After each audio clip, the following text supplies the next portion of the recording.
President Obama this week tried to ratchet up the pressure on House Republicans to pass an immigration reform bill. He said they have a window of 2 or 3 months before the midterm elections make it unrealistic. The Senate has passed a bill that creates a pathway for citizenship for most undocumented workers. The president isn't the only one applying pressure on House Republicans. Chamber of Commerce President and CEO Tom Donahue spoke out this week and had this stern message for the GOP. We're absolutely crazy if we don't take advantage of having passed a immigration bill out of the Senate. If the Republicans don't do it, they shouldn't bother to run a candidate in 2016. Donahue represents the interests of U.S. businesses, many of which rely on immigrant labor. And a new report found that companies in both the United States and Mexico would benefit significantly from establishing a frictionless border.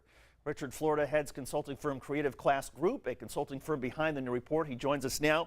Richard, welcome to the program. First of all, explain what is a frictionless border? Well, we've created a border that's filled with friction. You know, I live part-time in Toronto. I teach at the University of Toronto. Crossing that border, and I'm an American, but a resident of Canada, crossing that border is an interrogation zone.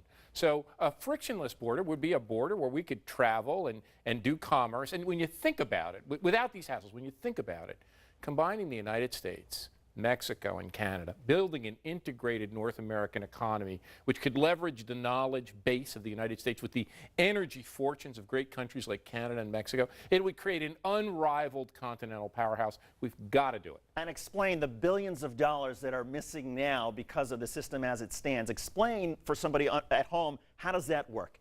Well, just in this San Diego area, where we did this study, from San Diego to Tijuana, you know, a region of about 6.5 million people producing about 200 billion in economic output.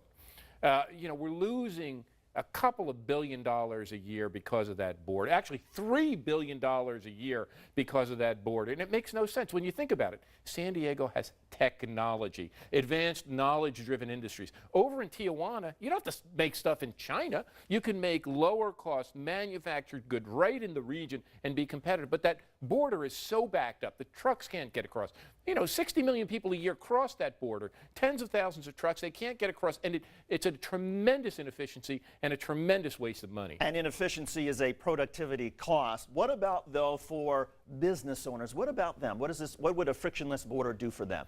Well, it would enable us to have commerce without all the hassles and hang-ups. And for the United States, you know, think about this just from the point of view of the United States.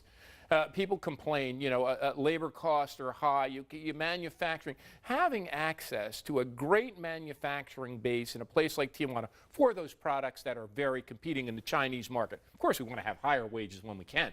But for those products that are being competed and eroded with the Chinese market, having this for U.S. companies to leverage, and of course what's happening in Mexico now is it's getting economic development. Wages are rising, companies are becoming more competitive. So it builds a cycle of competitiveness benefiting business, but also benefiting American consumers and workers over time. What about the issue that Tom Donahue seems most concerned about at the Chamber, and that is immigrant labor? They want something settled in terms of they want some predictability for the business community to know, okay, here's what we have to do with immigrant labor. Well, if you ask me, what's the core competitive advantage of the United States? It's not the size of the U.S. market. It's not this so-called American ingenuity. It's long been immigrants.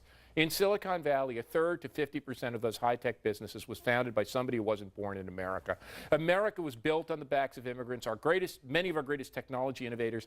What's going to make America competitive is keeping our borders open for trade at those border crossings, like our report talks about. But to make, you know, this flow of talent from all over the world, that flow of talent, what makes America a great and innovative economy. We have got to get immigration reform done. But there are also people who are against immigration reform who would say, look, the cost of security issues would also be severe, that if you're allowing people who have broken the law, that if you have a porous border, then, well, we're going to pay one way or another because of potential security breaches and security vulnerabilities. Do you buy it? You know, there's easier ways to keep on the lookout for bad guys, smarter ways to keep on the lookout for bad guys than stopping everyone and queuing them up, whether it's the border with Detroit and Windsor or the border with San Diego and Tijuana. It is crazy what we're doing. You know, in the name of Homeland Security, we're eroding our economic security. You know, use technology. Make people, I have a Nexus card or a global entry card. Make sure somebody's a trusted traveler. But this idea that you're backing everybody up and causing these log jams,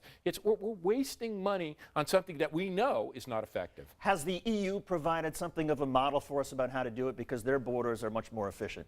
Well, I think they have. And, you know, to my mind, we're dealing with Canada to our north, Mexico to our south. These are good neighbors. These are not countries that have been threatening the United States. These are our friends. I mean, it makes no sense to erect, you know, the equivalent of virtual fences. And what's interesting, you know, we worked with the people at San Diego. The business community of San Diego knows how important this is. The business community in Detroit and Ontario, a province I live in, or Toronto and Buffalo knows how important this is. They want it. They're dying for it. But our government, you know, unfortunately, has a one-size-fits-all policy that is all about, again, unfortunately, homeland security, not economic competitiveness. Yes, we have to secure our borders, but let's think about our economic competitiveness, our innovation, our economic future at the same time and balance those concerns. Richard Florida, he's the founder of Creative Class Group, also the author of The Rise of the Creative Class. Richard, thanks for coming on the program. Oh, thanks for having me. It's a pleasure to be with you.